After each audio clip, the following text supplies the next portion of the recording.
Amazing Fantasy was the book that set us off down this dusty road, dear listener.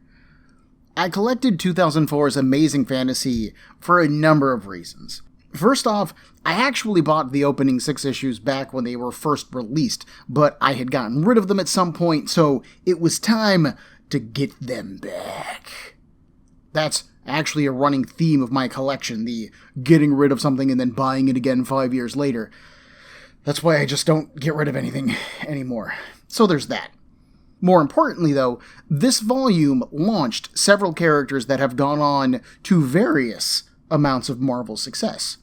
You see, the original Amazing Fantasy was an anthology comic launched back in 1961. It was meant to be a strange, offbeat title, populated by stories that author/editor Stan Lee couldn't really make a full story out of. Paired with artist Steve Ditko, Lee could give him a one-sentence story idea, and Ditko would turn out these amazing stories, like literally making them up on the page on his own.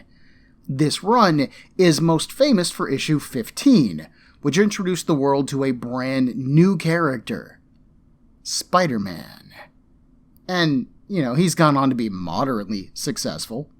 In 2004, Marvel launched a new volume of Amazing Fantasy, but this time with the idea of introducing a lot of new characters. The first 6 issues introduced the new Spider character, Aranya. Issues 7 through 12 introduced a new take on the Scorpion as a poison-powered double-agent teenage girl spy. Issue 15 was a quickfire round, the most successful introduction being that of young Amadeus Cho, who went on to befriend the Hulk, Hercules, join the Mighty Avengers, become a Hulk himself, join the Champions, join the Agents of Atlas, and who currently works under the Hulk name of Brawn. The final arc, issues 16 through 20, starred a reinterpretation of the robotic Death's Head android. You might have noticed a slight gap between issues in there, issues 13 and 14, respectively. Those issues are our focus today, and they feature the leading character who has appeared the least since his introduction. Clearly Amadeus has gone on to be pretty important and impactful in the Marvel Universe. Aranya actually got her own ongoing series for a time before becoming the 616 Universe's Spider-Girl and getting a handful of miniseries and guest starring roles, and she appeared on some of the Spider-Man cartoons. The new Scorpion became a short-lived guest star in the Incredible Hulk comic book, but short-lived though it may be, it still happened. A guest starring role is better than no role at all, after all. Even Death's Head went on to appear in the Incredible Hulk during the Planet Hulk storyline. But our main man, Vegas, who we'll be meeting today, he hasn't appeared since. My name is Ben, and this is Comic Book Breakdown, episode 19.9, featuring Vegas, of Amazing Fantasy issues 13 and 14.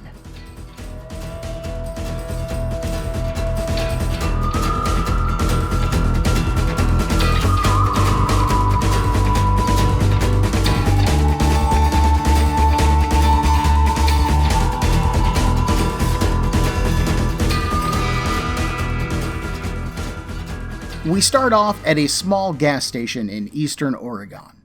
The woman working the counter is chatting with a few of the patrons, discussing a news broadcast featuring the Avengers. They're all pretty relaxed. It feels like the people here are either regulars or the town is small enough that they all know each other anyways.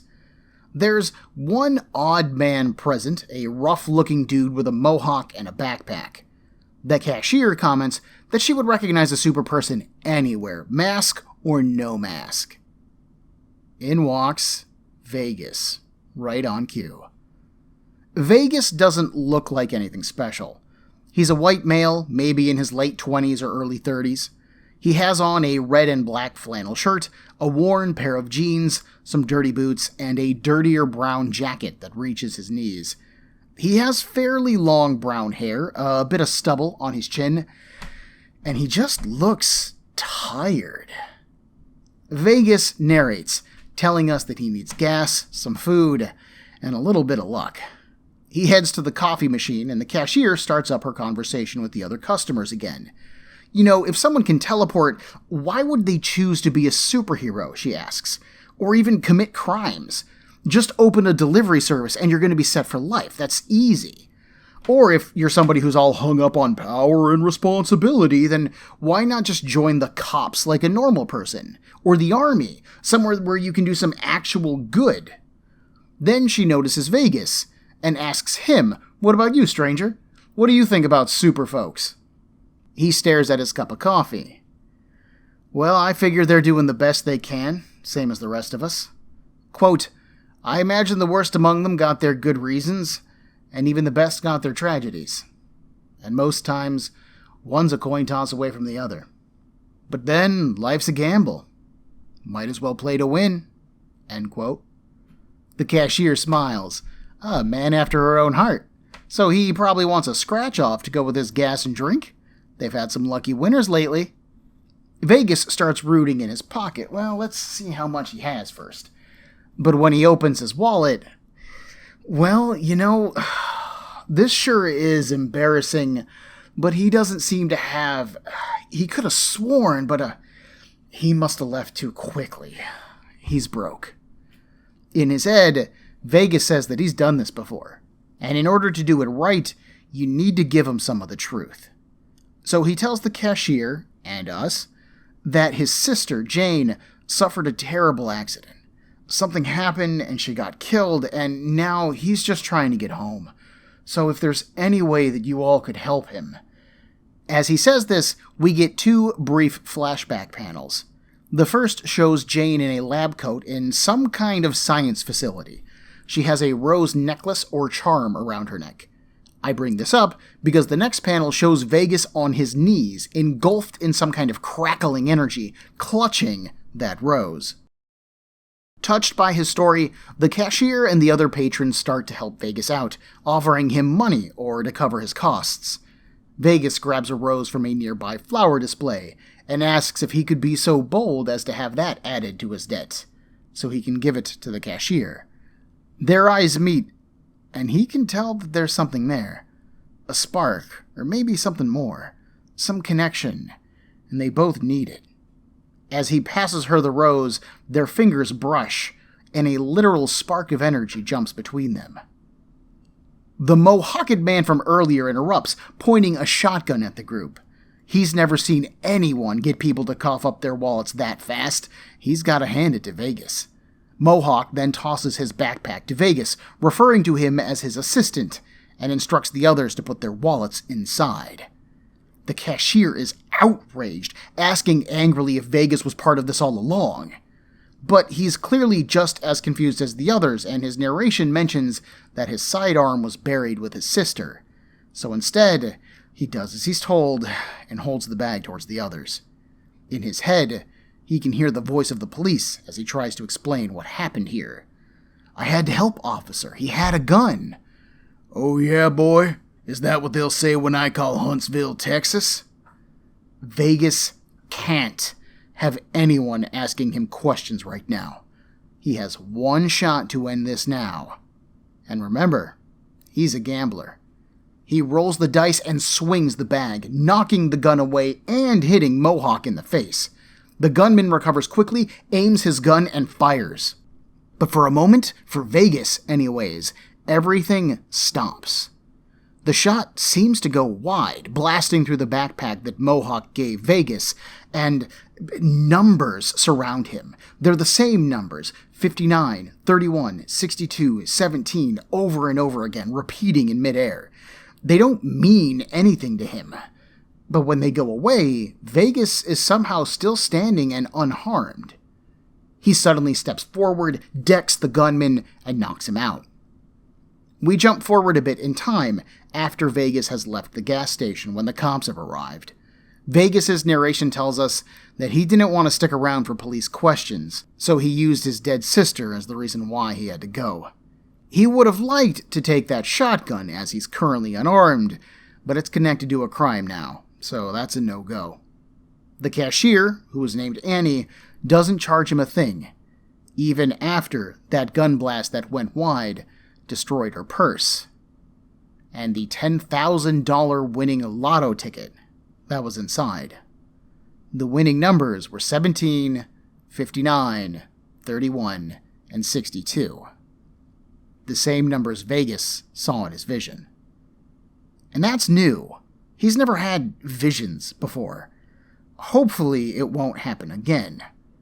Gassed up and feeling oddly guilty about the gas station stop, we find Vegas on his motorcycle, tearing down the road as the sun sets. And that is all in just the first 4 pages of this comic. So much happened there. We got so much setup and payoff and little hints, and oh my god, folks, I am shockingly loving this. Vegas' story was written by Karl Kesel, a name that I recognize from his run on Fantastic Four 2099 back in 1996, and the Human Torch ongoing series from 2003. He is perhaps best known for writing most of Superboy's original ongoing series back in '94, a run that I am not very familiar with. And Kesel has done a number of other one-shots, miniseries, and fill-in issues or short runs as a writer, but he is also known as an inker. All of his books that I've read are fairly solid, if I remember correctly. Fantastic Four 2099 is perhaps the worst out of those 3 that I've read, but I actually think that the Human Torch series is criminally underrated. I should read that on the show. It's going on the list! Anyways, he's an industry vet who knows what he's doing. And boy, does it show here. Kesel hints at Annie having the winning lotto ticket from the very first panel, as she and her friends are discussing what they would do with the money, like buying a set of Iron Man armor, only we're not told why they're discussing this. This is also why Annie was willing to cover Vegas' expenses. She had $10,000 coming to her, she could afford it. Vegas himself is very mysterious here. He definitely has some Gambit from the X-Men vibes going on for me. You can tell that he's a rapscallion and a charmer, but that he is also down on his luck and hiding something. Not only does he show up without any money and use a sob story to get the people to cover for him, but he doesn't want the police involved in his life either. He's running from something. We also know that he had a gun at one point, but that he gave it up, so he was involved in something dangerous, but now he wants out. We even have him considering stealing the shotgun, so again, Kesel is painting Vegas as a reluctant hero here, one who is more concerned with keeping himself out of the cops' hands than with helping people. This is reinforced by his answer to Annie's question about superheroes. He doesn't view heroes as saints or supercriminals as demons. They're just people. They're more complicated than simple labels like that. Vegas himself dodges those kind of labels, saying that he prefers to just roll the dice. He goes with the flow, choosing neither heroics nor villainy. He's a human tumbleweed, going wherever is easiest and getting caught in snags along the way. He perfectly captures the feel of a wandering outlaw in the Wild West, but in 2004. So, he rides a motorcycle instead of a horse. Carmine di Giandomenico pencils this issue, while Robert Campanella does inks, and Pete Pantazis did the colors. And I like the looks of this.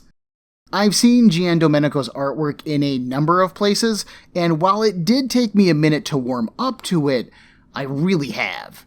His people look real. Like, when Vegas says that he's tired, I believe it, just based on his facial expressions. Giandomenico does draw his characters with fairly long faces, so that can take some time to acclimate to, but honestly they look fine otherwise. He also doesn't use a lot of heavy blacks. Most of Giandomenico's stuff looks bright and empty in terms of his line work, while Pantazzi's colors are harsh, cutting off kind of abruptly. Together, the art team lends this book a very animated feel, but rather than being bright and colorful, this feels harsh and saturated. Their artwork is a bit crowded, and that can be frustrating at times as a reader. As an older school type of writer, Kesel has a fair amount of dialogue in his pages, plus Vegas' narration, and there are so many panels that the images can just look really crowded. That page where Vegas does his flashback is a little bit hard to read, even if it is presented pretty dramatically. And I appreciate that it's presented dramatically, but if I can't read a comic and understand it, I might not be coming back to it. We follow Vegas to Austin, Texas, 2 days later. He visits an old girlfriend, Meg, hoping for a couch to crash upon. She is not happy to see him, and before he can walk through the door, she slaps him and shoves him back into the hallway. Vegas pushes back, though, shouting to Meg that she was right! You were right about Rose, you were right about the gang that she runs with, the Renegades. They're bad news. And they killed Jane. Meg stops fighting him at that news. Fine. He might as well come in then. Vegas goes on to say that he's looking for the Renegades. He and Jane had their problems, sure, but they were family. Austin is part of the gang's turf, and the only place that Vegas knows to look for them. Has she heard anything about them? Meg says that she has. In fact, the Padre's been seen in town. A man's voice suddenly cuts in, saying that Meg heard that news from him. This is Sergeant Harlan Stone of the Texas Rangers. He's older than Vegas, maybe late 30s, with white hair starting at his temples and circling around the back of his head. He has his Ranger badge on his shoulder holster, but he also has holsters at his hips. This guy is well armed. He and Vegas have a mutual interest in the Renegades, so he figured that they should talk. If Vegas would be so kind as to step outside, they can spare the ladies some trouble, and Stone won't need to use his handcuffs. Vegas's narration refers to this man as Tombstone, but last he heard, Tombstone was dead. And without a gun, Vegas scans Meg's apartment looking for ideas. Tombstone notices this and sets down his cup of coffee. You want to try something, kid, feel free, he says, but I'll be the only one with no regrets when you're done. Vegas chooses not to act, not with Meg here. She apologizes for letting him walk into this trap. She tried to keep him out, she tried to scare him off, that's why she was so hostile to him upon his arrival, but he was just too damn stubborn. Vegas knows that it isn't her fault. He was never very good at listening to her, was he? He gives her a quick peck on her forehead, and we see a small spark of energy again. They exit and go to Tombstone's car. For a while, the Ranger just drives around, chatting at Vegas about sports, yelling at the radio, that kind of thing. We hear the end of a news report about Spider-Man and Dr. Octopus fighting, and this is when Tombstone turns off the radio. The costumes and capes that come with superpowers can be useful, he says. Folks sleep easier, knowing that they just need to keep an eye out for folks in bright costumes and tights, and they'll be okay. Too bad some people didn't get the memo, like Al-Qaeda. And others, he says, looking at Vegas. Vegas keeps his face turned towards the window and away from the Ranger. He has no idea what Tombstone is talking about. Okay, guess I'm just not good at verbal communication, Tombstone replies. How about this? He turns the wheel of the car hard, jumping the curb and plowing right into a woman. But he doesn't hit her. Instead, her body disappears into energy, reforming nearby as the car screeches to a halt. She starts yelling at the driver, but stops when she sees that it's Tombstone. He exits the car, telling this woman, who is referred to as Trisha, that he was just checking up on her. They have a brief chat, Tombstone gets back in the car, and then explains what just happened to Vegas and us. You see, out here, people with superpowers, but without super tights, are called anomalito. They live in the shadows and at the edge of society. This is the new borderland, and Tombstone is the sheriff. The bad ones are called anomalocos, like the Renegades. They're the worst sort, and he plans to bring them in or put them down. He knows that Vegas used to run with them, not because he has powers, but because of his ex, Red Rose, and she does. Tombstone is actually surprised to see Vegas alive. Not a lot of Rose's boyfriends survive for long. Vegas smiles. I guess I'm lucky. Sure you are, Tombstone says. Too bad your sister wasn't. A man that has that happen to his family, he might want revenge. It would only be natural. and Vegas might be able to help Tombstone out on that account. Or he could send Vegas back to jail right now. Vegas, listening with his boots on the dash, scans the Ranger. Prison is probably where this team-up ends no matter what he does, he thinks. Obviously, he doesn't want that. He then notices that Tombstone's gun isn't secured. He considers going for it. It might be what Tombstone wants. After all, it would give him an excuse to bring Vegas in. What Vegas really needs right now is a miracle. Tombstone drives them onto Congress Avenue Bridge. 1.5 million bats make their home under the bridge. Tourists come from all over to watch the bats leave at night, filling the sky with their beating wings. They don't hurt anyone or do anything bad. They're just ominous, like some kind of biblical plague. Or like a miracle. Vegas suddenly gets a vision from out of nowhere. Meg drops a mirror, and in reality, bats suddenly swarm Tombstone's truck. He is forced to stop driving, and Vegas makes his move. He snatches Tombstone's gun, dashes out the door of the truck, and then leaps over the side of the bridge. Vegas stays underwater as long as he can before surfacing and gasping for air. He has never seen anything like that bat attack before. I mean, what are the odds? Jane was the one studying probability, but him? He has no idea. As Vegas exits the river, he finds himself near the warehouse district and distracted by memories. The closest he's gotten to swimming before this trip was at the lake. The Lake of Fire. There had been some kind of chemical spill or something, but whatever happened, the Padre got all worked up about it. So, the Renegades went to check it out. Orders of the King. But before we get into that flashback, let's examine the scene that we just wrapped. As with our opening, Kessel is packing a lot of information into a few fast-paced pages. We learn that Vegas isn't very good with women. Not only is Meg generally upset with him for cheating on her, but Vegas used to date a member of the Renegades named Red Rose. However, as angry and upset as Meg is at Vegas, she also cares for him enough to try to keep him away from Tombstone. This echoes the opening scene with Annie, reinforcing the idea that Vegas is charming and handsome, but he's also trouble. We also see that Vegas is continually looking for another way out. Like with the gunman in the beginning, Vegas doesn't want to interact with the law, and if it weren't for Meg, he might have done something more risky when Tombstone confronted him. But he didn't want to risk her getting hurt, demonstrating that while he doesn't like the law, Vegas isn't careless either. He isn't a bad guy, but he isn't quite a hero either. Tombstone is a reflection of this idea, but in the opposite way. Stone works for the law, but he outright tells us that he plans to either bring the Renegades in alive, or he will put them down in the ground. He's willing to kill if he has to.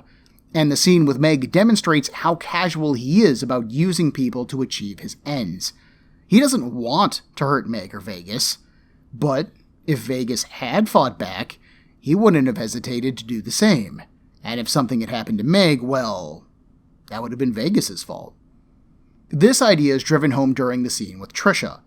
Trisha is able to turn into electricity, and she works as a freelance source of power. The conversation between her and Tombstone is very relaxed and familiar. It's very clear that they have crossed paths before, and that Trisha has cleaned up her act because of it. They're comfortable with each other, which makes Tombstone trying to run her down feel okay because he knew her. But what if he was wrong? What if this was a woman who just looked like Trisha? She could be seriously injured, if not outright dead. Again, Tombstone isn't afraid to hurt people in order to make his point. This moment also reframes the concept of superpowers in the Midwest for us. Most of Marvel's comics are set on the East Coast, in New York City, famously, and they've dabbled at West Coast locations before, most commonly Los Angeles. But anything in between those locations really falls through the cracks. The Avengers don't visit Austin, Texas, or a gas station in Oregon. Things are a lot wilder out here. Anomalitos don't wear costumes, they don't advertise their powers or have slick names. They're more complicated than that, referencing Vegas' speech back at the gas station. But it is Tombstone's job to police these people, and he will do what he has to. I find this interesting, as it makes any superpowered individual feel less like a comic book character, and more like a person. You don't know if that person on the corner has superpowers or if that random woman can turn into electricity or not. Anomalitos can be anywhere and anyone, a metaphor that is much more in line with the X-Men comics than with Marvel's traditional westerns. But the idea does add a nice Marvel Universe coding to this modern western story. Tombstone acting as a ranger and policing people is a story that any kind of company can tell. But Tombstone acting as a ranger and policing superpowered folks, some of whom are misguided, some of whom are being used, and some of whom are just downright loco, well, that's something that only Marvel could do. And I love that idea. Then we get Tombstone and Kessel's pitch for this story. Vegas can either help Tombstone stop the Renegades and avenge his sister, or he can make things hard. And clearly Vegas doesn't trust authority, and clearly Tombstone is a bit callous in his use of power, so Vegas isn't down for this team-up, and he books it. In doing so, we see our second glance at something being up with Vegas. We're told that he doesn't have powers by both of these men, but this is the second vision that he has gotten, and the second time that he's gotten lucky. While in the river, Vegas mentions that his sister was creating a probability generator, whatever that is. But we saw Vegas visiting her lab in the flashback, and we saw him being bathed in strange energies. So maybe Vegas is an anomalito, and he just doesn't know it yet. In general, I like Tombstone. He very much reminds me of Timothy Olyphant's Raylan Givens from the show Justified. He's calm, cool, and he feels in control, even if he isn't actually in control. Despite this, he's willing to engage in the rogue act and do what needs to be done in order to finish the job. His scene with Trisha implies that he cares about her and the people that he is helping or policing, and that they get along pretty well, so he's a little bit of a charmer himself. Why he is called Tombstone isn't clear yet. His last name is Stone, so maybe he kills a lot of people? I guess we'll see. In this flashback sequence, we meet the Renegades. We have the Padre, an old withered man with long white hair who really seems intent on swimming in that lake of fire. There's a big man who is absolutely covered from head to toe named Smith. He doesn't say or do anything, his face is wrapped up and covered with a beanie and goggles, so he's very much a bit of a mystery. Of course, we have Vegas and his girlfriend, Red Rose, and there's a younger man with blonde hair and freckles. He wears a flannel poncho over his chest, and, disgusted or confused, he asks how long the Padre is going to be in there. And the old man smiles. Long enough for a swim. Vegas jokes that the kid should join him, so clearly we have some tension here. And the kid flips out at this. His name is Six Gun. He's the Six Gun Kid. It isn't hard to remember. Rose comments that he shouldn't have chosen his own nickname. Their nicknames were all bestowed upon them. They were gifted to them. She was the one who named Vegas, actually, because he's her good luck charm. Vegas shoots her a look. Really? He's pretty sure that he was called Vegas before he met her, and Rose shrugs it off. Maybe she's remembering one of her stories. Six Gun doesn't understand what she sees in Vegas. He's a norm. What good is he? Vegas demonstrates his skill by shooting a flower off of a cactus from 20 feet away. But the kid isn't impressed by this. Watch this. In a second, his guns are drawn and blazing, all 6 of them at once. I can't tell if he is controlling them telekinetically or if he has some kind of apparatus controlling the 4 that are not in his hands, but in a single breath, the cactus is reduced to a stump by gunfire. And now, the Suicide King turns on him. King is a tall white man with long black hair. A large sword is strapped to his back, worn over a dark brown leather duster. A small animal skull and bones adorn a necklace that he wears. He questions the kid's wisdom in unleashing that barrage. He made it sound like Baghdad out here. They're here for Padre's spiritual journey, not to draw the law down on them from 3 separate counties. 6 isn't worried, though. No one heard them, and even if they did, they can handle them. They can handle anything. They're the Renegades, King! King's hand reaches for his sword hilt. Are you calling me out, kid? He asks. Do you lead the Renegades? Do you decide who and when we fight? And Kid blanches, backing the floop up. No, King. He didn't mean anything by it. You're the boss. You're in charge. You're the king. King stands up straight, looking down at the young man. Damn straight, kid. If you forget that again, it'll be a one-way trip to Fort Misery. The fort. That catches Vegas's memory, and it's his next step on his quest to find the Renegades. But first, we've met our bad guys now, so let's take a look at them. Kessel is obviously using this scene to introduce the Renegades, who they are, what they can do, and how they relate to Vegas. The Padre is some form of religious nut, and King encourages his delusions, not only by allowing this quote-unquote pilgrimage, but simply by calling him Padre. Rose introduces us to the idea that their names are given to them by others. So Padre isn't this guy's real name, and he's probably not an actual priest, but somebody called him that once upon a time, and it has stuck. Padre is the odd man out of this group. No one appears to understand him except maybe for King. Six Gun is called Kid not just by Vegas or by Rose, but also by King, and it's probably because he acts like a child. He is clearly in his late teens or mid-20s, and he is outspoken and brash. He questions everything that happens in this scene, and when he is challenged, he overcompensates. The fact that he can fire 6 guns simultaneously isn't very impressive if he can't control when to do it. So he gets called Kid and feels like he's the junior member of the team, despite Vegas's lack of powers.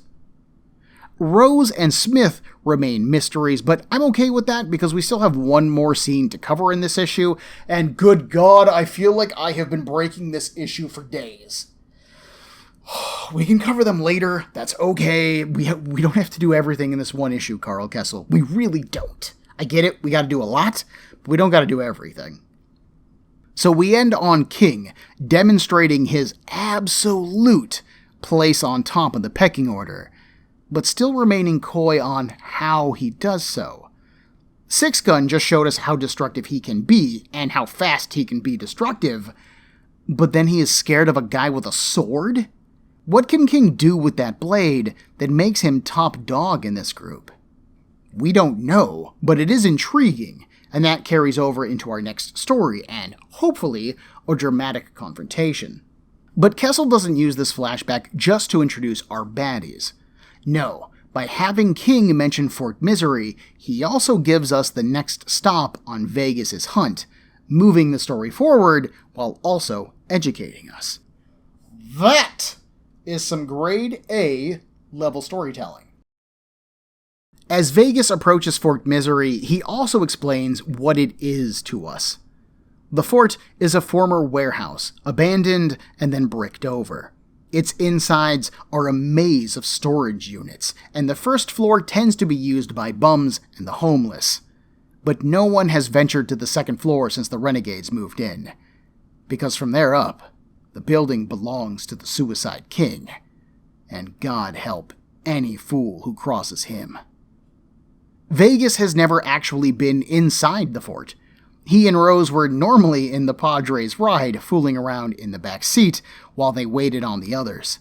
But now he sneaks in, and he can smell incense and gasoline. A sure sign that the Padre is in there. We find the Padre standing before a makeshift cross that is splattered with blood and rust. Dozens, if not hundreds, of candles litter the floor surrounding him.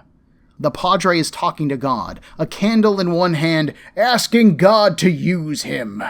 He only stops when he hears the click of the hammer, on Vegas's gun. "Is that truly Vegas? He's still alive? Then his prayers have been answered. Praise be to God." Yeah, no thanks to the Renegades. They didn't just leave him for dead. They killed his sister, Vegas shouts. Where is King? The Padre holds a hand over the candle flame. "He's with the others. He'll be joining them shortly.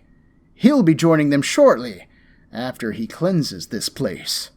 Vegas could help him. All Padre needs to do now is drop the candle, and they'll all be purified in fire.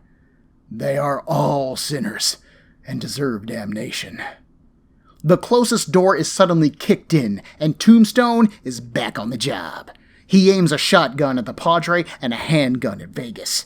He's here for his gun, the one that he let Vegas steal, the one with a tracer on it and with blanks inside it. But he'll take the pair of them, too, since they're both here. So now put the gun down on the floor and slide it over easy, Vegas. And you, put that candle out. The Padre does, extinguishing it with his fingers and sighing at the feeling. He then spreads his arms wide and falls backwards. When the Padre's body knocks over the candles on the floor, they ignite the gasoline that has been spread everywhere. The room bursts into flame, forcing Tombstone and Vegas to run out in different directions. Vegas heads up since the way down is blocked for him, and he doesn't want to follow Tombstone. But as he tries, the Padre pops up before him, engulfed in flames and wielding a burning cross as a bludgeon. Vegas dodges his wild swings and knocks the old man back. He presses against a railing, and it gives way. The Padre falls into the flames below. Not that Vegas feels bad. The Padre can't burn. That's his Inamaloko power. Right now, Vegas wishes that he had the same gift, but hey, you don't run with the Renegades without being able to take care of yourself. Vegas goes back to the last room, hoping to use Tombstone's entrance to escape now that the marshal has probably cleared out. But the smoke finally gets to him, and he drops to the floor. As his mind goes foggy, Vegas isn't sure what's going to kill him first, suffocation or burning to death. The fort suddenly explodes. He's wrong on both accounts.